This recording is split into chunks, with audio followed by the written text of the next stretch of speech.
Hey YouTube, MrRampro here. I wanted to go through a budget arrow build that me and my son had started to do. And I know that you can buy all the stuff that you want, but this was something that we wanted to do as a project just to say that, we built every aspect of our bows and our arrows and arrowheads and everything like that. So this is where we're at, and I'll give you the update so far. Right now, we have started with oak dowels. I don't know if you can see that, you getting it in there. And these, I think, these come in 36 inches. So we've been trimming them down to about 30 inches or so. This look a little less probably from one of the shorter arrows, like one of the junior size arrows. But we've been trimming those arrows down and also adding the tape fletchings. This is with the painter's blue tape, the 3M stuff you can buy at Home Depot. And putting a little bit of electrical tape and cutting notches for the knock on the back. We've been using regular, like, field point, just carving it with your pocket knife and using like a regular field point end on the end of it. So they worked out pretty good. They were pretty strong. They're actually pretty reliable. We went with the thicker 3/8 inch oak rod just to get the more robustness out of it over time. So it's really working out pretty good. We were pretty excited about it. This blue tape is about the only thing that's really not holding up. So I'm going to go through what our remedy is for that, or one of the things we're going to try. So right here are the Shrink Fletchings for arrows, and they have some heat shrink with the fletchings already glued to them. Really easy install, so we're going to go through and install a couple of those right now. We've done it already on one of the oak arrows, and we're doing it a little further forward just so we can redo the nocks if they break and stuff like that. Every once in a while you'll hit it with another arrow and it'll crack or something, so we moved it a little forward just to kind of help us out in the future. And here's another one that we just finished. This was with the water. This one here was done with a heat gun, the one on top. So you can see it's fairly smooth and clean. The one on the bottom was done with the boiling water method, which is what they recommend from the manufacturer. And you can see a little bit of ripples, so we might actually go back to the heat gun.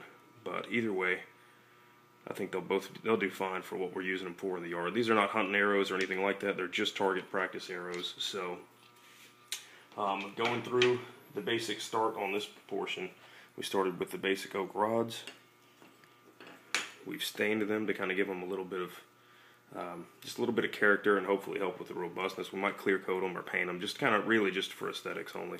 But they look pretty good. On the end here, we've this has some red paint, or I think red marker or something on it.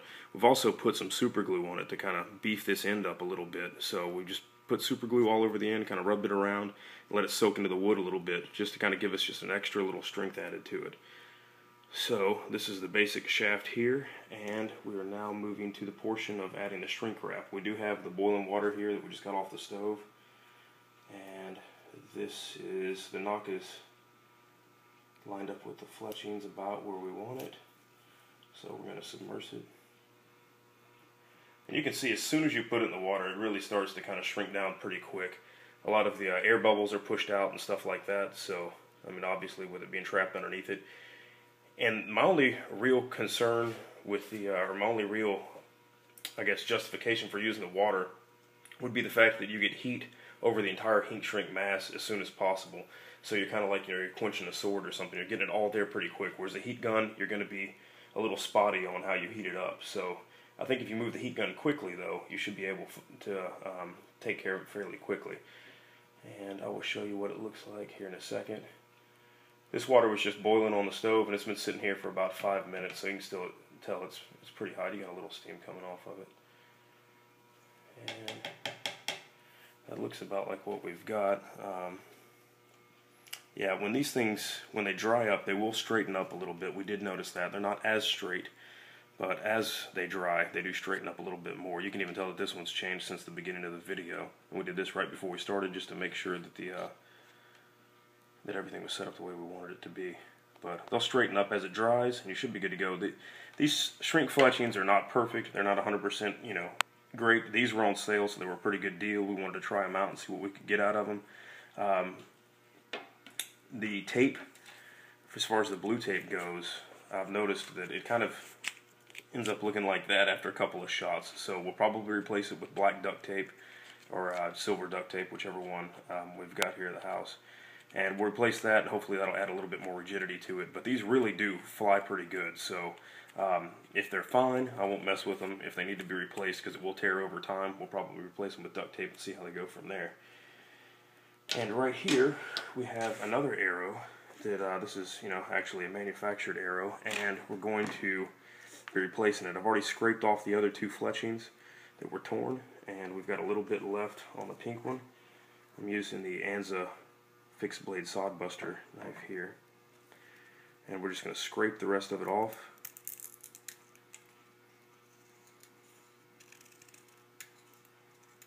And these are all just practice play arrows found at garage sales or given to us or something like that, so I really don't care too much about them, so to speak. If we get to the point and we're hunting with them, we'll probably do something different at that point.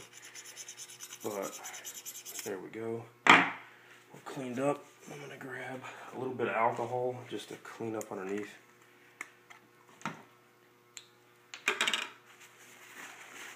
And we also haven't checked to see if these shrink fletchings will actually go down to this size of shaft or not. I'm assuming they will, just because it's a manufactured arrow, and this is about a standard size aluminum arrow, so I would imagine that it would be perfectly fine. And here we go. Alright, it's going down. You can tell that the water's cooled off a little bit after the initial couple of dunkings. You can tell the water's cooled off a little bit, and it's going a little bit slower, but it still seems to be doing fine. Overall, this seems like an insanely easy way to add fletchings to arrows. The only thing, the cost, I think, if you're doing this all on a budget, the cost is a little bit annoying. They're like $20 for 6.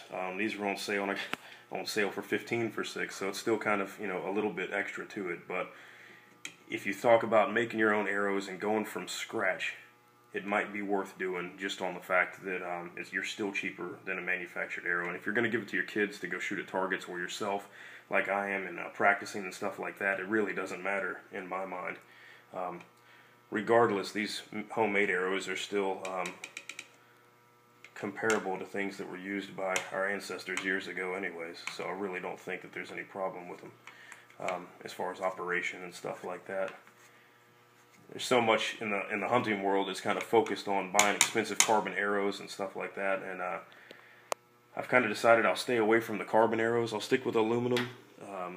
And this is all just kind of a statement I made up the other day, but if a carbon arrow, hits a deer, hits an animal, hits something that breaks, you really have nothing. You can't use the arrow anymore. You're going to get fiberglass in your hands and stuff like that, like this little training arrow. If this thing breaks, you're pretty much screwed at that point. You don't have anything usable. If an aluminum arrow breaks, and we do have an aluminum arrow over there, hold on real quick.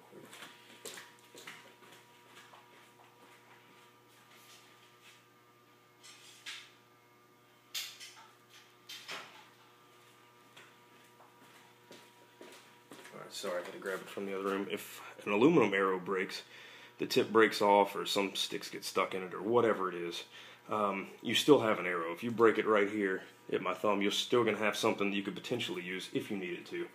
So that was just my reasoning by sticking with the longer aluminum arrows. When we get more into it, like I said, we'll probably have to change some of those ideals, but as of right now, they seem to be going pretty good for us. Now, our next plan of attack is to make yet a cheaper and lighter version for faster flight. Now, these here are bamboo skewers. You can buy like $2 for a dozen of them at like Walmart or any grocery store. These were actually at the local grocery store. They are fairly flexible, so we might have to look at how these actually work. But this is just an experiment. If I can get another cheaper arrow and I can go out into the woods with 30 or 40 of these to practice with, then hey, that's a whole lot better than having to look for them. If I lose them, I won't be as upset. So we'll definitely be using the duct tape fletchings on these, and we're going to come up with a different way to knock them just because the diameter is so small. So we've got an idea for that. We'll build those up and make another video on those later, kind of get you up to date. As far as the stain, this is the red oak stain, the Minwax stuff. This stuff's pretty good. We always have the stain around the house for projects or something like that, so Minwax is my favorite on that deal, and you can tell that it turns out pretty good. This one here seems a little dirty as far as the cut, but this one brings out the grain pretty good, so looks really nice. We'll let you know how it works and how they fly, and we'll probably tie in some actually, I'll probably make another video after I make the bow video of shooting these arrows and seeing how they perform. So thanks a lot for watching, and we'll get to you after a little bit.